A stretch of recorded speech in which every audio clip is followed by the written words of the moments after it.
The next step was to confirm whether Harlan was still alive. He was, living quietly in Eugene, Oregon, now in his mid-50s, remarried, working as a contractor. He had no major criminal record, no arrests beyond a few minor violations decades ago. But something about him didn't sit right.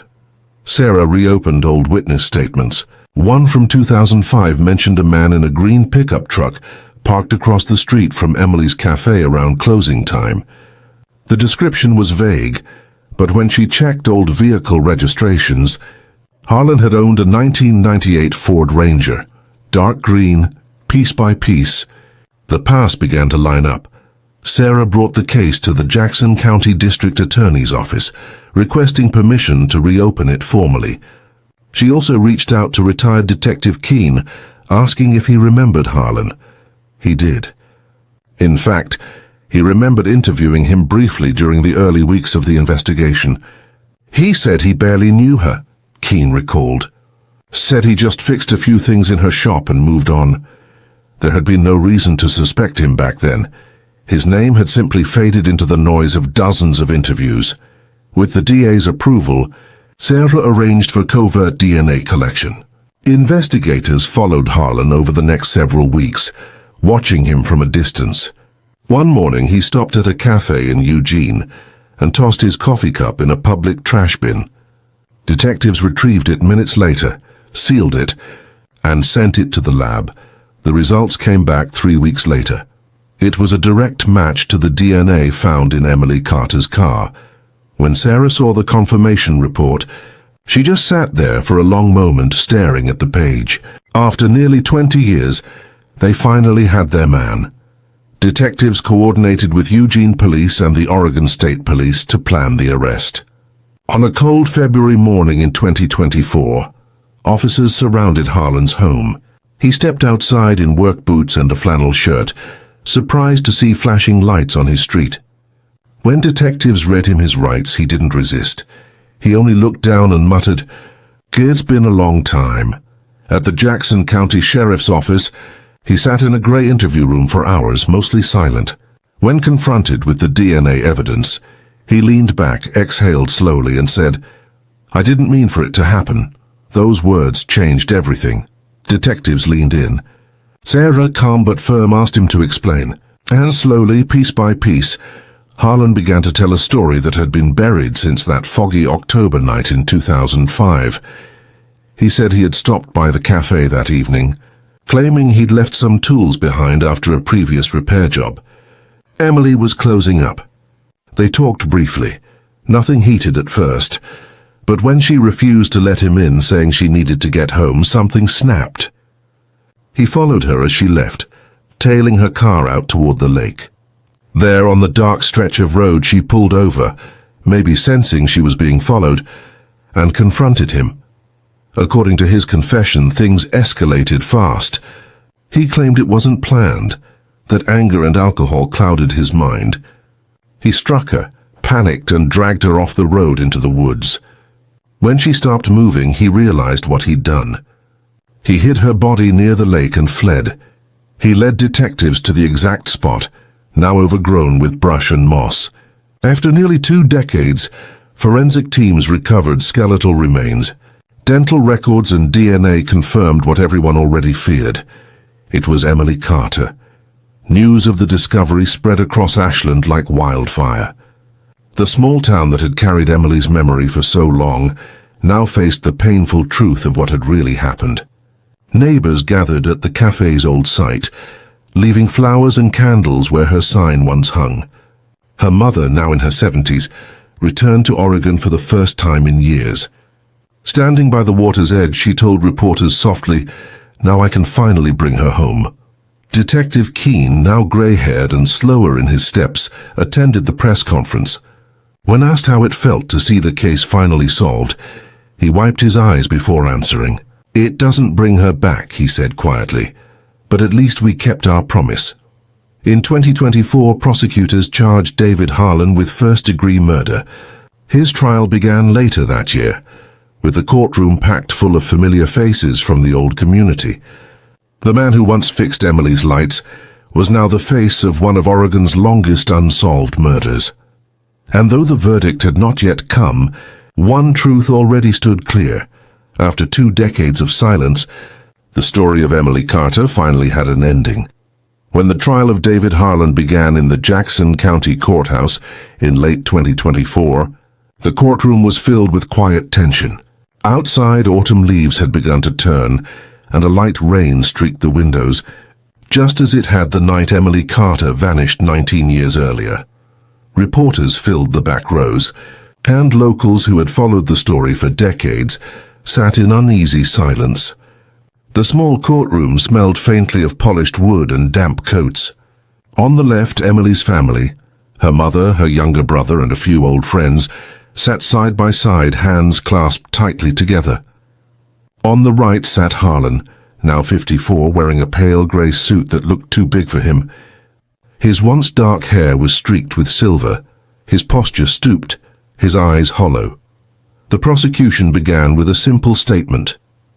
For 19 years, Emily Carter's family lived without answers. Tonight, those answers stand before you. They laid out their case with methodical precision. The DNA match, the fiber evidence, the confession. Each piece of the puzzle connected with painful clarity. Jurors saw photographs of the recovered remains, the dirt-stained fabric from her car, the rusted license plate found near the lake where her body had been buried. They heard testimony from forensic scientists explaining how new technology, combined with careful preservation of evidence, had made this breakthrough possible.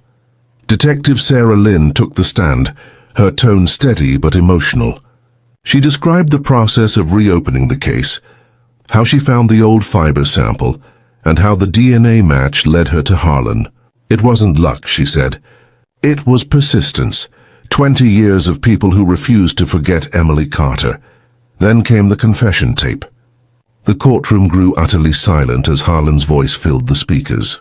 Slow, gravelly, resigned. "I didn't mean to hurt her," he said. "She just wouldn't stop yelling." I panicked. Emily's mother covered her mouth and began to cry quietly. Her brother, Michael, put a hand on her shoulder. A few jurors looked away. Others simply stared, frozen, as the voice of the man who had haunted the town for so long echoed in the air. When the defense began its argument, their approach was predictable. They didn't deny the evidence. Instead, they painted Harlan as a broken man with a troubled past, struggling with alcohol and mental instability at the time.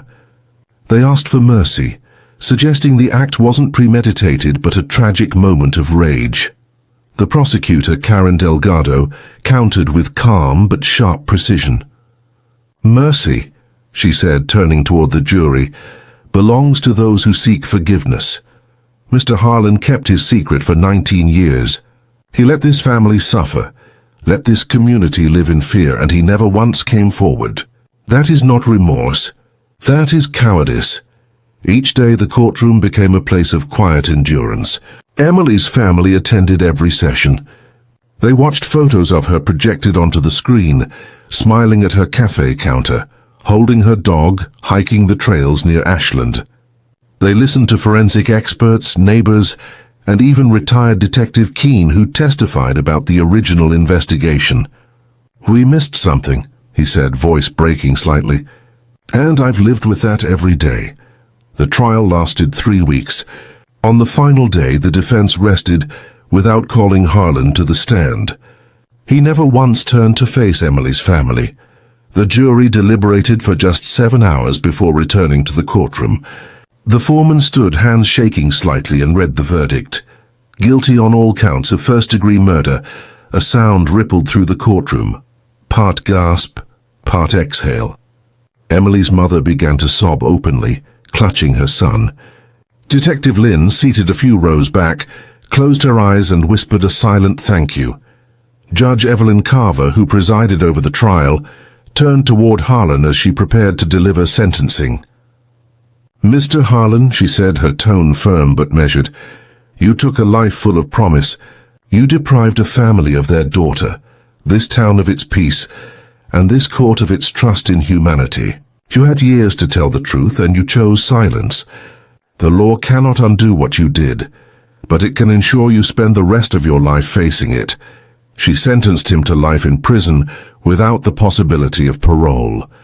For the Carter family, it was the moment they had waited nearly 2 decades for, and yet, as so many families in their position discover, justice does not always bring peace.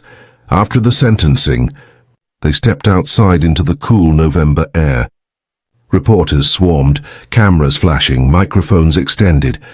Emily's mother spoke softly, her voice trembling but clear. "We prayed for this day for so long," she said. "Now that it's here, I just want to remember her smile, not the man who took it away." The town of Ashland held a candlelight vigil 2 nights later in the town square. More than 400 people gathered, old classmates, cafe customers, neighbors.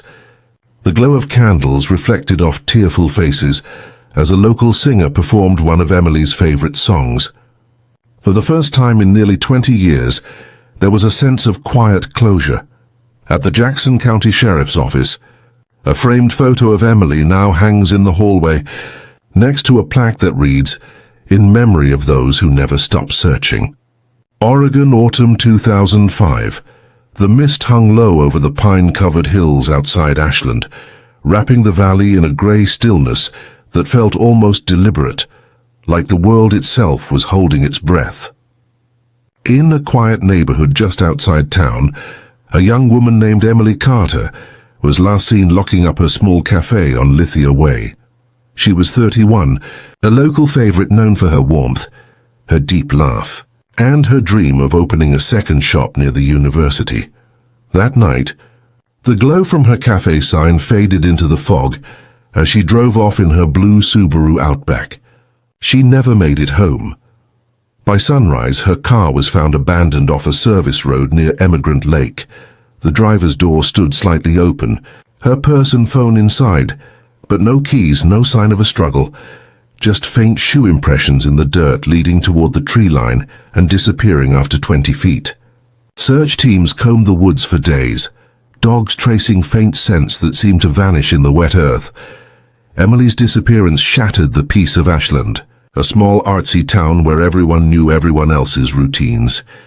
Locals gathered to hang flyers across grocery store windows and telephone poles, their faces drawn tight with worry. The police formed a task force that included detectives from Jackson County, and for a while, the community refused to believe she was truly gone. "She's too strong," her mother told reporters at the time. "Emily doesn't just disappear. Someone took her." The investigation began with promise, tips pouring in from across the region. The hiker claimed to have seen a man's truck parked near the lake the same night Emily vanished. Another witness remembered a pickup idling near her cafe after closing hours. But each lead dissolved into uncertainty. By December, the rain came heavy and constant, washing away what little trace evidence had remained. Without a body, without a suspect, the case slowly drifted into that quiet category police officers hate most, a cold file in a cabinet marked unsolved. Detective Robert Keene, who had led the original task force, never forgot the case. He carried Emily's photo in his desk drawer for years, even after retirement. "It's the one that sticks," he told a local journalist in 2013. "You never stop thinking about the ones you couldn't bring home." But what no one knew, what even Keene couldn't have guessed, was that a piece of overlooked evidence had been waiting all along, sealed inside a small plastic bag in the Jackson County evidence room. A single fabric fiber, collected from the lining of Emily's car door, had been logged, tagged, and quietly forgotten. It would take nearly 2 decades and one determined new investigator to pull that fragment back into the light and uncover the truth that had haunted Ashland for 20 years. And when the truth came, it didn't just bring answers. It brought shock, betrayal, and a name no one in town ever expected to hear. The days after Emily Carter vanished felt endless. The Ashland Police Department was overwhelmed with calls, volunteers, and press inquiries. Posters with her smiling face lined every block downtown. Reporters from Medford and Portland arrived, turning the quiet college town into a hive of speculation and fear. Detective Robert Keene, a 48-year-old veteran at the time, took the lead. His team combed through every detail of Emily's last known movements. Surveillance footage from nearby shops showed her locking up the cafe just before 9:30 p.m. She waved at a passing couple, turned toward her car, and drove away. From there, her trail simply dissolved. Her boyfriend, Mark Peterson, was questioned first. He was a local carpenter, soft-spoken, gentle, and visibly shaken. He told investigators they'd spoken briefly on the phone around 10:15 that night. She'd said she was on her way home and sounded tired but calm. He broke down during the interview, insisting he had nothing to do with it. His alibi checked out. He'd been at a friend's house watching a late football game until midnight. Then came other names. A few employees mentioned a man who had been hanging around the cafe in the weeks before she disappeared. Someone quiet, with unsettling eyes, who seemed to linger long after ordering his coffee. One of the baristas remembered him trying to talk to Emily several times, but no one knew his name. Police released a vague description to the public, but no solid lead ever materialized. A week later, a small item surfaced. Emily's missing keyring was found in a ditch along Dead Indian Memorial Road, about 3 miles from where her car had been discovered. The keys were rusty and dirt-stained, but one keychain charm, an old metal coffee cup, was still visible. To the Carter family, that detail was devastating. It was the same charm Emily's mother had given her when she first opened the cafe. Search teams focused on that area, combing through heavy brush, creeks, and ravines. Nothing else was found. The dogs caught faint traces of scent again, but it always ended near the water's edge. By mid-November, winter storms rolled in, covering the hills in cold fog and making further searches impossible. The investigation slowly stretched from days into months. Leads went stale. Witnesses' memories blurred. The community, once loud and desperate, began to fall silent. The cafe stayed closed, its windows dark. A small for sale sign taped to the glass. Detective Keene refused to let go. He built detailed maps of search grids, tracked every tip that came in, and kept Emily's file at the top of his desk long after the department had moved on to other cases. He visited her parents each Christmas, sometimes just to sit with them. "We haven't forgotten," he'd always say. By 2007, the case had officially gone cold. The task force disbanded. Keene kept a personal copy of the file at home, convinced that one day anything would resurface.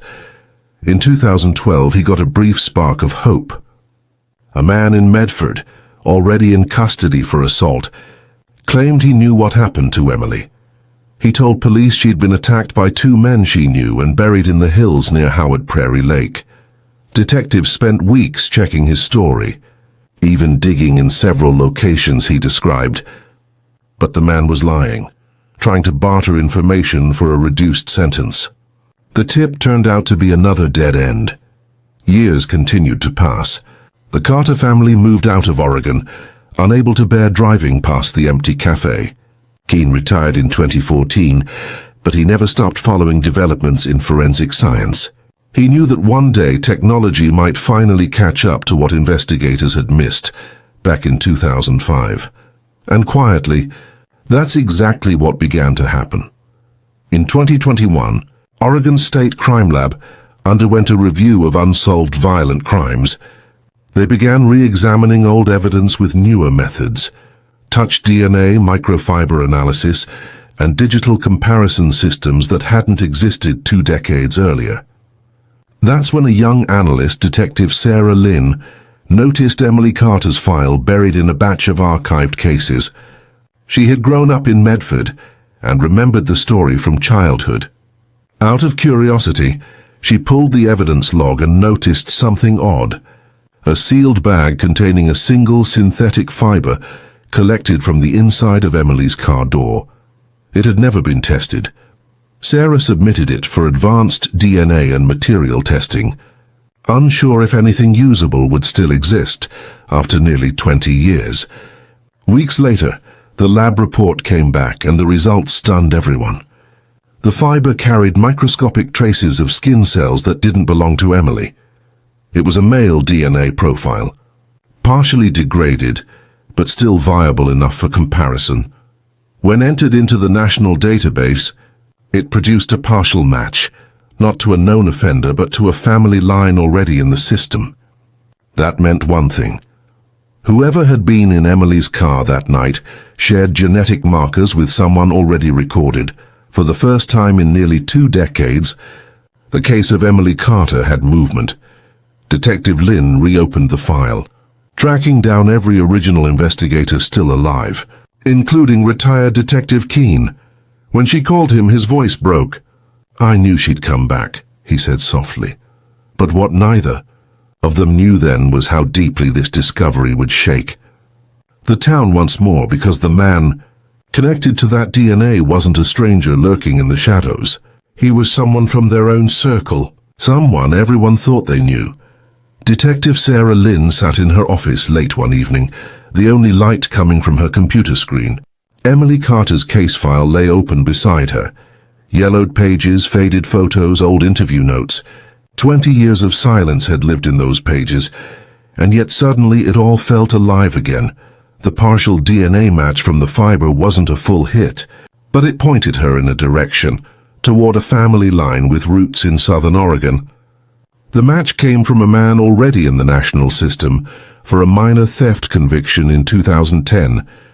That man had no connection to Emily, but his genetic markers suggested a close male relative could be the source of the DNA found in her car. Sarah began to dig. Slowly, methodically, she traced the man's family tree, looking through addresses, birth records, and old employment listings. It took weeks before a name appeared that made her stop. David Harlan, a local handyman who had worked part-time maintenance around Ashland in the early 2000s. In 2005, Harlan was 35, recently divorced, and often picked up small repair jobs, including at Emily's cafe. There it was, written clearly in an old maintenance log. June 2005, replaced faucet and light fixture, Lithia Cafe, signed D. Harlan. Sarah leaned back in her chair, heart pounding. He'd been in her cafe. He'd fixed things in her workspace. He had access. When she pulled his old DMV record, her hands trembled. His registered address back then had been just 2 miles from where Emily's car was found abandoned. Detective Lynn keeps Emily's case file in her office, not as a trophy but as a reminder. "This case proves something simple," she said in an interview months later. "No matter how much time passes, evidence still speaks. You just have to listen." Harlan was transferred to the Oregon State Penitentiary in Salem in December 2024. He has not spoken publicly since the trial. According to prison officials, he spends most of his days in silence, rarely interacting with other inmates. As for Emily's family, they found small ways to move forward. Michael reopened the cafe under a new name, M's Place, in early 2025, turning it into a warm gathering spot for the community. A portion of the proceeds now goes toward a scholarship fund supporting local women studying criminal justice and forensic science. The Carter case has since been featured in police training sessions across Oregon, cited as an example of how cold case evidence, when properly preserved, can still hold the key to long-buried truths. In the end, the small town of Ashland, once haunted by unanswered questions, found its peace not through vengeance but through persistence, and through the quiet strength of a family who refused to give up. Because in every town, in every file drawer filled with names and faces, there's a story waiting for someone to care enough to look again. And sometimes, that second look changes everything. For the Morgan family, the arrest brought a storm of emotions that words could barely hold. 19 years had passed since Anna vanished on that cold November evening in 2005. And yet, when detectives called to say they had finally made an arrest, it was as if the years collapsed into a single heartbeat. Anna's mother, Evelyn, now in her late 70s, sat at the kitchen table where Anna's high school photographs still hung, her hands trembling as she whispered, "I never stopped waiting for this call."